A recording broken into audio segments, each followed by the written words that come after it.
could not go on explicable reasons. He just raised the defense in the courtroom. The day before, I had taught frustration in contract. And clearly there were authorities to show that you cannot plead your own frustration of a contract. Before he finished talking, I said, case this, and case that. He just kept quiet. He said, you know when you're doing it. It kept me on the edge. I wasn't paid much. And the reason why I'm saying I wasn't paid much, there was also good camaraderie, networks, what I'm talking about. One day, oh, okay. This one day, I went to school, and then one of the lecturers showed me an advert in the newspaper. And she said, I saw this advert, and you were the one I was thinking, who came to mind. That was the advert for Georgetown University. 3 days to go. The papers had to be presented at the, that place was the USIS. USIS, exactly. 3 days, and I'm in Ho. For once, being in Ho was a disadvantage. All the people who would give me references were in Accra. So you had to go and take the forms. When she gave it to me the next day, I said, oh, let me wait till next year. I said, no, go. I went to take the forms. You are now coming, and you say you are from Ho. Look at the people who have returned their forms. The pile was this high. They used to put them in brown envelopes. I said, your duty is to give me the form, not to show me the quantity of people who have applied. She gave me the form. I ran around the references in Accra. The closing date was maybe close of business Friday. By 2 p.m., I brought the forms to her. She looked at me without saying one word. The rest is history. Then the University of Northampton for the PhD. Beautiful, my most pleasant learning experience. Because I was old, I had nothing to gain from the PhD. I get it, I don't get it. So I was able to have a lot of academic freedom, and to engage with my supervisors, say, I will not go this way. This is the way I want to go. This is what I believe in. I did something, they said, no, this has no whatever framework. I said, you will start a new framework today and call it the Gbedema framework. You have that liberty when you do not need the PhD for promotion. So we did it the best way we could. Almost immediately after the PhD, I was asked to publish a paper on that phenomenon. You see? Yes. So these are the things I want to. So quickly, let me run through the UN years. The next one, please. I don't think that people here like me very much. Next slide. So, sorry. I hope you saw this about education, because it's been there. I hope you've been reading. It's the gateway. Accessing and enjoying all other human rights, including the right to justice. Broadens the perspectives of a girl about the role she can play. Key space for meeting, acting in, reaching out and influencing others. It is the only human right that once it's in you, it cannot be taken away. They can take away the right to vote. They can take away the right to health. But the education that you have can never be taken away. So. To the UN, you had to campaign. A friend of mine said she didn't know that boasting about yourself was so difficult. I had to go and boast about myself. As you have heard, I've been elected 3 times. And this is the UN office in Geneva, the next slide. And what has held me a lot through this is my faith. The girl from Ho Ahwe,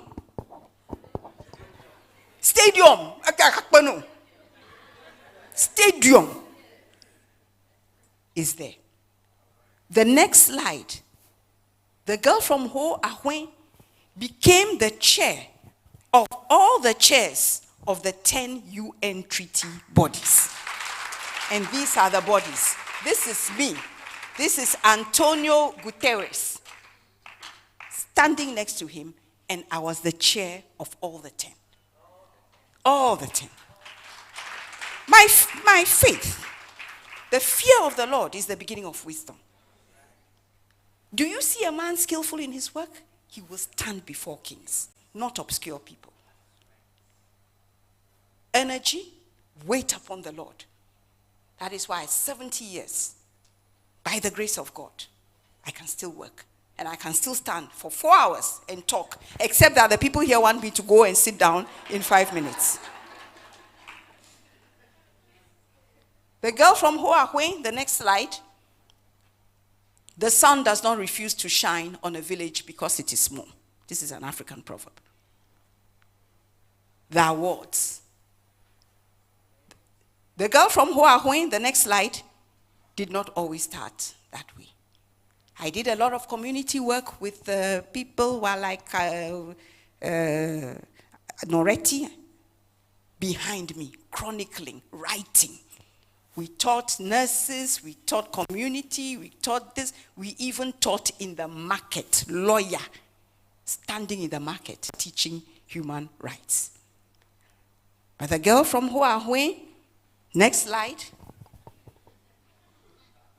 is addressing the UN General Assembly. You can see the green wall and you can see the emblem, and had several positions on that body. This is to encourage, to show the empowerment, to show the advancement, to show the women's empowerment as well as the gender equality, economic empowerment. The next slide, this is what I have on my CV. This is my 200-word description of the work I do. This is a description of myself, and this is me teaching in Japan. And that has not been the only place, but I never knew that a place as far-flung as Japan would be a place that I would stand. And these are just a few of the countries that I have been in. Before I joined the UN, I had been to about 11, 12 countries. As of now, I have 54 countries under my belt. And not as a tourist to go there and to work and to produce a report. This is encouragement. They would now want a school bell to ring on me. Please, just give me 5 more minutes. Is that okay? Battles you must fight. When I got to the UN, I went there with a background of my expertise, violence against women. But when I got there, some people were sitting on the violence seat. And I could see that they were not willing to give it up. So I gradually found my way into education. I said, after all, I teach. And blah, blah, blah. Found my way into education. Got mentorship there in the international instruments. And made myself an expert in education. Now, when the time came to write a commentary on the convention, the UN convention, guess who they asked to write the chapter on education? It is published by Oxford University Press. I brought it in my bag. It's there. Nice big book. Valuable book. Sells for £200. And my article, on Article 10, my chapter on co-authored article, chapter on 10, is in there. A battle you should not fight. There's no space. There are many other spaces. Go there quietly. Do your best. The battle you must fight when it was time for me to be chair of the committee.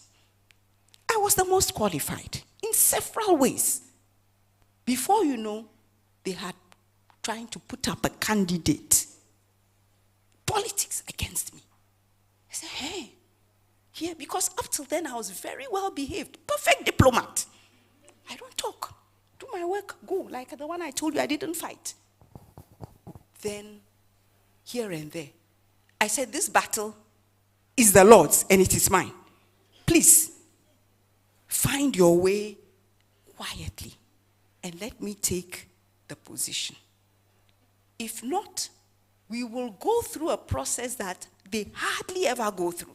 The process of voting, because usually it's consensus. And I'm prepared to go through that process. The long and short, you don't tell a long story. Reason prevailed, and the right thing was done. Yes. So there are battles you must fight, especially when you look at other factors that are playing into this. You must fight them. Quickly, I will just jump over the last few slides. We've talked about obstacles. Some of them we've mentioned. The next slide, please. Culture and tradition. Some of the obstacles to women getting in their place. Ideological and psychological hindrances. Traditional roles, violence against women, you've talked about it. Lack of support, perception of public life and as dirty. Challenges of the system, the male models, and so on, lack of women's spaces, and whatever's. So, what are the takeaways? I'm getting to the end now. Almost finished. The next slide. What are we taking away from here? Please, the next slide. Otherwise, I'll add 1 more minute. The next slide. I've already spoken about this. The next slide, please. Okay, I'll start reading from the next slide and the next slide. This one is titled Takeaways. Very good. Oh, no, back. One more back. Yes. Go into this for the long haul. And if I am 70 years old and I tell you go into it for the long haul, believe me, it's a long journey. There are 3 L's of empowerment you must always learn.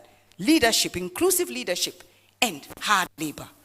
Empower yourself. Nobody is going to empower you. Be innovative. Have your unique selling point. Be remembered for something. Empower yourself educationally. I go back to the classroom every 5 years. And by that, I mean a skill that has thresholds and benchmarks. Socially, social communication, networks. Economically, start financial investment early. Politically, be interested in current affairs. Don't be the kind of person who says, as for the politicians, I have nothing to do with them. Digitally, be aware of the pitfalls and the way digitalization can be used against women, especially in relationships. I won't talk too much. Seek mentorship early. Knowledge is affordable. Wisdom is expensive. Retain your gains and watch out for battles that will come against you. Guard against discrimination, gender and ethnic. Don't tolerate it. Invest in solid relationships. Give back to the society. Pay it forward. Even before you've got it, give it forward. Before we are talking about payback. The next slide. I have engaged in mentorship schemes. And I have, the next slide, please. A young lady who I brought to Geneva. Her name is Dorcas. As an intern, I was going to speak about internship and what we should do here if we want international internships. Next slide, please. Now, what do I do when I have nothing to do? I play with lions in Thailand. Whenever I have an opportunity to travel, I try and put in 2 days because the job is so stressful, no time to relax. Next slide. Colosseum. Social work. This is in Italy, the Colosseum. Social work, Red Cross. I've been a member of the Red Cross for so many years, and I was in Solferino in Italy. Next slide. Just show your kid, take care of the Taj Mahal in India. Baptism in the River Jordan. Yes, the faith. Next slide. Stonehenge, riding elephants. This has nothing to do with, don't get any political ideas that, yes, from the riding of the elephant. Next one. Living in a cave in Cappadocia. My house was the cave in Turkey. The Australian football team giving the kickoff at the ambassador's residence in Geneva. This is the Matildas, the Australian football team. Next slides. Yes, this one, the young people will understand. This is the Beatles on Abbey Street. In the UK, I mimicked the same walk on Abbey Street. Next one. Thank you. Thank you. And thank you for tolerating me. Thank you so much. Apologies and thank you. Thank you so much, Hilary. For a moment, I was going to think there was another next slide. No. Thank you so much. Please, a round of applause for her.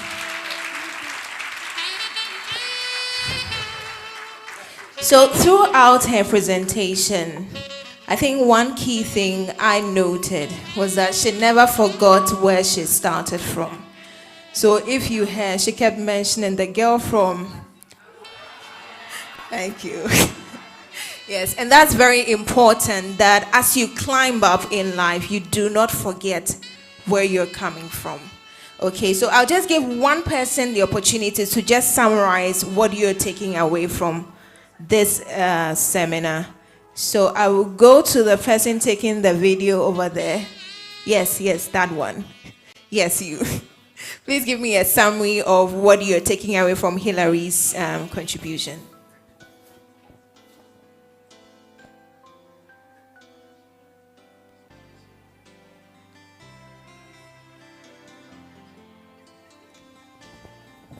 Thank you very much. I'm Monica, a fashion designer by profession.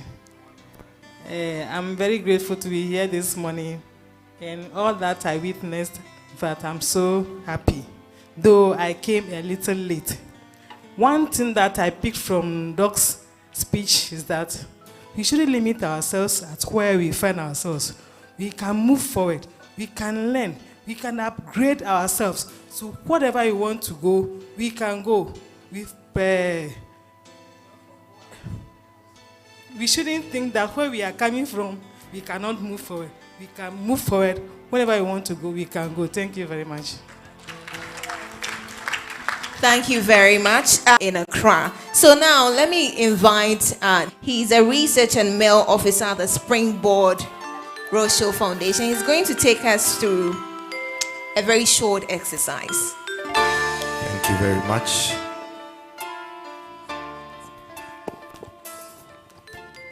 Good morning, everybody. Are we enjoying ourselves? Great. I'm happy to hear that.